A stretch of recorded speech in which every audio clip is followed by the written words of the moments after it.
Hello guys, my name is Vic Christoph with PhoneArena, and what we have here on the iPhone X is iOS 11.3 Beta 1, and it comes with a few major new features that are worth taking a separate look at, and we have just set it up on our iPhone X, so let's take a quick look at what we have. The interface looks the same, there are no visual changes, and in the software settings you can see that we have iOS 11.3 updated and ready to roll. So the first thing that has not yet happened on iOS 11.3 but will happen in future betas is battery stats. Apple has promised to bring more detailed battery information. This is coming soon.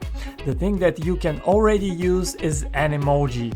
You used to have 12 Animoji on board, and now you get 4 new ones: a lion, a dragon, a skull, a talking skull right here, and a bear that looks kind of upset. And my personal favorite is the lion, but all of them look very detailed, very nicely done, and generally fun. But overall, Animoji are a bit of a gimmick that has kind of worn out, but these 4 new Animoji definitely bring it back to life, and you'll see more and more people using it, so it's just a fun thing to play around with, and of course it works with iMessage. Now, the other thing that has changed is in the App Store.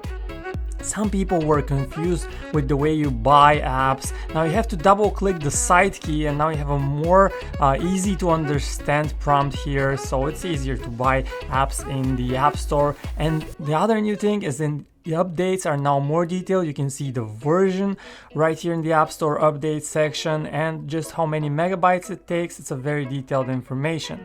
The other little thing that has changed is that iBooks is now just Books or Apple Books. It has slightly different interface, but that's it. Other minor changes include a faster dictation menu. It used to take a second or two to load up, now it's faster. And here's how you use it. Just dictate whatever comes to mind on iOS 11.3. And there are a few other changes. We noticed that when you bring up the multitasking cards, the feedback you get is more instant with iOS 11.3, and that rounds it up. A quick look at the major changes in iOS 11.3. Let us know which one is your favorite, and have you installed the update? Thanks for watching.